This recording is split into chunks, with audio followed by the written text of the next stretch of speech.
The first time Kunle saw Amara, he thought he had found the perfect wife. She was beautiful, the type of beauty that made people stop and stare. Her skin shone like polished gold, her smile could light up a dark room, and her laughter was soft and sweet like music. Kunle, a young businessman in Lagos, believed he had struck gold. Their courtship was short and sweet. Amara was always dressed neatly, smelling of expensive perfume. She always smiled, always listened to Kunle's dreams, and always agreed with whatever he said. It was too good to be true. But Kunle, blinded by love, did not see the signs. After the big, colourful wedding, they moved into a beautiful 3-bedroom apartment on the island. Everything looked perfect, from the golden curtains to the sparkling white tiles. Kunle had spared no expense to make sure his queen lived like royalty. For the first few days, Amara behaved like the wife Kunle imagined she was. She cooked a few meals, jollof rice with fried plantains, egusi soup with pounded yam, and Kunle bragged to his friends that he had married a rare gem. But slowly, things began to change. One morning, Kunle woke up to find dirty dishes piled in the sink. Another day, he noticed clothes scattered all over the bedroom floor. The bed remained unmade. The bathrooms grew dirty. Dust danced in the sunlight that poured through the windows. At first, Kunle said nothing. She must be tired, he thought. She just needs time to adjust. But day after day, things got worse. Amara would wake up late, spend hours scrolling through her phone, and order food instead of cooking. She wouldn't sweep. She wouldn't wash. She wouldn't even fold her own clothes. When Kunle gently complained, Amara would smile sweetly and say, "Anan, Kunle, are you not my husband? You should pamper me." Then she would pout her lips and blow him a kiss. Kunle would laugh awkwardly, not knowing what to say. After all, wasn't a husband supposed to make his wife happy? By the second month of marriage, Kunle knew something was terribly wrong. Amara had completely stopped pretending. The house was a mess, a real disaster. Plates from 3 days ago would still be sitting in the sink, covered in flies. The living room smelled like sweat and leftover food. The bathroom walls turned brown with dirt. Their once beautiful bedroom looked like a marketplace after a riot. Clothes everywhere, shoes scattered, makeup stains on the bedsheets. Every morning, Kunle would leave for work dressed neatly in his suits. But the thought of coming back home filled him with dread. Sometimes, when he returned, he would find Amara sleeping on the couch, snoring loudly, a packet of chips in her hand and a series playing loudly on TV. Other times, she would be on the phone, laughing and gossiping for hours while their home fell deeper into filth. Kunle tried to talk to her. "Amara, please, we need to keep the house clean," he said one evening, stepping carefully over a pile of dirty clothes. Without even looking up from her phone, she answered, "Hire a maid now. What's your problem?" Kunle stared at her, mouth open. A maid? After all the money spent on wedding ceremonies? After all his dreams of a simple, loving home? Still, Kunle decided to be patient. He hired a young girl, Ada, to help with the chores. Ada cleaned, washed, and even cooked sometimes. For a short while, peace returned to the house. But soon, something strange began to happen. Kunle started noticing that foodstuff went missing unusually fast. The maid, Ada, would complain that she cooked for 2, but food vanished as if feeding a whole family. Kunle also noticed Amara's shopping bags, expensive shoes, jewellery, bags piling up in the corner of the bedroom. Where is all this money coming from? He wondered. He hadn't increased her allowance. His bank alerts remained the same. Then one evening, after a long, stressful day at work, Kunle came home earlier than usual. As he stepped quietly into the house, he heard voices, loud laughter and music. Peeping into the living room, what he saw made his heart stop. Amara was throwing a party with strangers. 5 young women and 2 men sat drinking and dancing in his living room, using his house like it was a nightclub. Kunle's hands shook with rage. But before he could step inside, he overheard something that chilled him to his bones. One of the girls, laughing, said, "Amara, you're enjoying, now this moo-moo husband they suffer while you they chop life." And Amara, laughing louder, replied, "Forget that one. Nami get sense pass. Husband na ATM, a beg." Kunle staggered back, almost losing his balance. Kunle stood outside the living room, frozen. His heart pounded heavily in his chest. The laughter and loud music felt like knives cutting into him. He wanted to burst into the room, shout, and throw everyone out. But something stronger held him back. curiosity. He needed to know more. He needed to understand just how deep Amara's betrayal had gone. Carefully, he tiptoed backward, pulled out his phone and pressed record. If Amara could lie so easily to his face, he needed proof. Proof he could show her family, proof he could use if things got worse. From where he hid, he continued to listen. The group talked freely, not knowing he was there. One of the men, laughing, said, "Amara, I hear say you even collect money for house rent again last week." Amara burst out laughing. "Correct. I told him landlord increased rent. Meanwhile, the landlord already collected 2 years' payment up front." Everyone roared with laughter. Kunle felt his knees weaken. He had trusted her with everything, his home, his heart, his money, and she had been lying, stealing, and mocking him behind his back. As if that wasn't enough, another girl added, "Babe, you don't hammer-o. You don't even buy land for your mama without your husband knowing." Amara nodded proudly, sipping her wine. "Yes, nah. Man's money is woman's opportunity." Kunle's hands tightened into fists. He wanted to scream. He wanted to rush in and drag all of them out. But something inside him whispered, "Be smart. Don't act yet." So Kunle quietly turned around, left the house and sat in his car, his mind spinning with anger and sadness. He thought about all the sacrifices he had made for Amara. He thought about the dreams he had built for them. And now, he realized, it had all been one big lie. That night, Kunle couldn't sleep. He sat in the car till midnight, thinking and planning. The next morning, Kunle acted like nothing had happened. He woke up early, bathed, dressed neatly for work, and even kissed Amara on the forehead before leaving the house. Amara, still lying lazily on the bed, barely opened her eyes. "Buy pizza on your way back," she mumbled. Kunle smiled warmly. "Of course, my darling," he said. But inside, he was boiling with quiet anger. From that day, Kunle began to change, slowly, smartly. He stopped leaving his ATM cards around the house. He quietly froze the joint account they shared without telling her. He also went to his office and changed the signature on his business documents so that Amara could no longer have access. Meanwhile, at home, Amara didn't notice anything. She spent her days eating, sleeping, gossiping on the phone, and ordering food with the little cash Kunle sometimes left on the dining table. But that wasn't all Kunle planned. He called the landlord secretly and explained everything. He discovered that the landlord had actually been paid for 2 full years, just as Amara's friend had said. Kunle then made a new secret arrangement.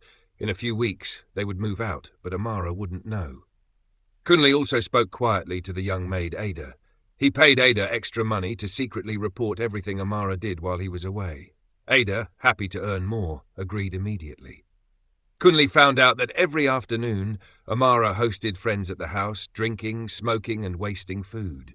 He found out that Amara had been selling some of his household items, expensive speakers, a new blender, even some of Kunle's wristwatches, and keeping the money for herself. But Kunle said nothing. He simply gathered evidence, videos, photos, and voice recordings. He was patient, like a hunter watching his prey walk into a trap. And in his heart he made a silent promise. Amara would not see it coming. When he struck, it would be clean, painful, and unforgettable. But just when Kunle thought he had everything under control, something shocking happened. Something he didn't expect. One rainy Saturday afternoon, while Kunle was reviewing some documents at home, he heard Amara giggling loudly in the bedroom. It wasn't unusual. She was always either laughing at something on her phone or gossiping with her friends. But this time, something felt different. Curious, Kunle stood quietly behind the door and listened. Amara was on a video call. Through the half-open door, he could hear her sweet voice, the same sweet voice that once melted his heart. "My love, don't worry. Very soon I'll be free. Just small patience," she said, laughing softly. Kunle frowned. "My love?" Another voice, a man's voice, spoke from the phone. "When are you telling him? I'm tired of hiding." Kunle's chest tightened. Amara answered, "Relax, baby. The plan is working. I'm squeezing him dry. Once I get enough, I'll leave him. Now small thing remain." The man chuckled on the phone. "You be correct, babe. Oh yeah, hurry oo. I day wait for you." Kunle couldn't move. He couldn't breathe. Amara wasn't just stealing his money. She was planning to leave him for another man. All the sacrifices, all the dreams, all the patience. It had been a joke to her. Kunle quietly stepped back and left the corridor without making a sound. He sat in the living room, his heart pounding in his ears. The walls seemed to spin around him. His hands shook. He thought he had prepared for betrayal, but nothing could have prepared him for this kind of wickedness. The woman he married didn't just refuse to be a wife. She saw him as a fool, an ATM, a stepping stone. Kunle knew that night that he could no longer delay. It was time to end the game, and he would end it in a way that Amara would never forget. The next morning, Kunle packed a small bag, left the house quietly, and went straight to a lawyer. He was ready to take everything back, his house, his money, and most importantly, his dignity. Kunle sat across the lawyer's big wooden desk, hands trembling slightly. The lawyer, a calm older man with glasses, listened carefully as Kunle explained everything: the lies, the parties, the stealing, the secret lover. When Kunle finished, the lawyer leaned back in his chair and said, "You have more than enough evidence. Don't worry. We'll make sure you come out clean." Kunle nodded, feeling a little weight lift off his shoulders. Finally, he would be free. Finally, Amara would face the consequences of her wickedness. But when he got back home that evening, he met a nasty surprise. The front door was wide open. Inside, the house looked empty. The television, the sound system, the expensive carpets, even the curtains were all gone. Kunle's jaw dropped. He rushed from room to room. The dining set was missing. The kitchen appliances were gone. Even the paintings on the walls had disappeared. Amara had cleared the house. Kunle stood in the middle of the empty living room, feeling dizzy. The only things left were the old plastic chairs in the backyard and a torn mop in the corner. Kunle's phone buzzed. It was a text message from an unknown number. He opened it with shaky hands. "Thanks for everything, Kunle. I'm off to start my real life. You can keep the empty house. No hard feelings. Life na cruise." Kunle slumped onto the floor. He had been played, completely and utterly played. The woman he loved had not only betrayed him emotionally, she had stripped him of everything material too. For hours he sat there in silence, staring into space, listening to the lonely echo of the empty house. But as the sun set and the night crawled in, something inside Kunle hardened. He wiped his tears and stood up slowly. No, it wasn't over yet. Amara thought she had won. She thought she could disappear into the world with his money, with her lover, and live happily ever after. Kunle didn't waste time. First, he reported the case to the police, showing them all the proof he had gathered, the videos, the voice recordings, even the text message Amara had sent. The police immediately opened a case file: domestic fraud and theft. Then Kunle contacted the bank. Because Amara had foolishly used his personal accounts to make some big purchases, it wasn't hard for Kunle's lawyer to block her access and trace her last few transactions. They found that Amara had transferred large sums of money to a private real estate company. Apparently, she had secretly bought a small apartment in another part of town, using Kunle's stolen money. Kunle smiled bitterly. It was perfect. The police organized a quiet operation. One afternoon, pretending to be a delivery man, an officer knocked on the door of the apartment. Amara opened it, laughing and chatting loudly on the phone. Not a care in the world. But her smile froze when 3 officers stepped inside and showed her the arrest warrant. She tried to run. She screamed. She begged. But it was too late. Handcuffs clicked around her wrists as the neighbors gathered to watch the shameful drama. Her expensive wig fell off as she struggled, revealing her rough hair underneath. "Please, it's a mistake. I can explain," she cried. But no one listened. At the police station, Kunle met her face to face. She looked so different. No makeup, no designer clothes, just a simple gown and fear in her eyes. For the first time, Kunle saw her clearly, not as the beautiful girl he once fell in love with, but as the greedy, heartless woman she truly was. Amara tried to kneel and beg. "Kunle, please, it was the devil. I still love you." Kunle smiled coldly. "You love my money, not me. Enjoy your new life." With that, he turned and walked away without looking back.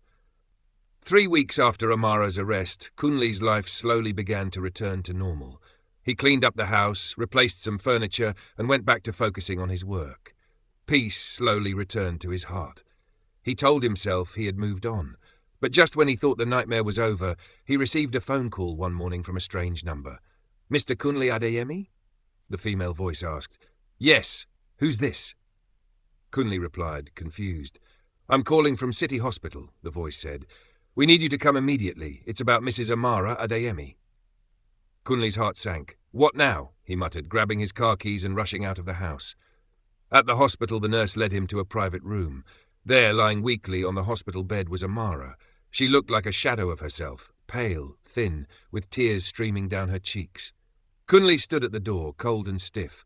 "What is it?" he asked sharply. Amara sobbed and whispered, I'm pregnant." Kunle blinked. "What?" she cried harder. "I found out after I was arrested. Kunle, I'm carrying your child." The room spun around Kunle. He gripped the wall to steady himself. Pregnant? With everything she had done? After betraying him so deeply? His mind raced. Was she lying again? Was this another trap? Or was it the painful truth? The doctor entered the room and confirmed it. "Yes, Mr. Adeyemi, she's 2 months pregnant." Kunle sat down heavily. 2 months. That meant it had happened before he discovered her secret life, before the worst betrayals. Amara looked at him with begging eyes. "Please, Kunle, forgive me. Even if you hate me, please don't hate our child." Kunle stared at her. In that moment he realized something. Life had given him 2 choices, revenge or mercy. He could destroy her completely and leave the unborn child to suffer for her sins. Or he could be bigger than his anger. After a long silence, Kunle stood up and said, "I'll take care of the child, but you and I are over." Amara sobbed loudly as he walked away, his footsteps strong and sure. Kunle left the hospital with a heart heavier than ever, but somehow stronger too, because even though life had wounded him badly, it hadn't broken him. And from that day forward, Kunle promised himself one thing. He would rise.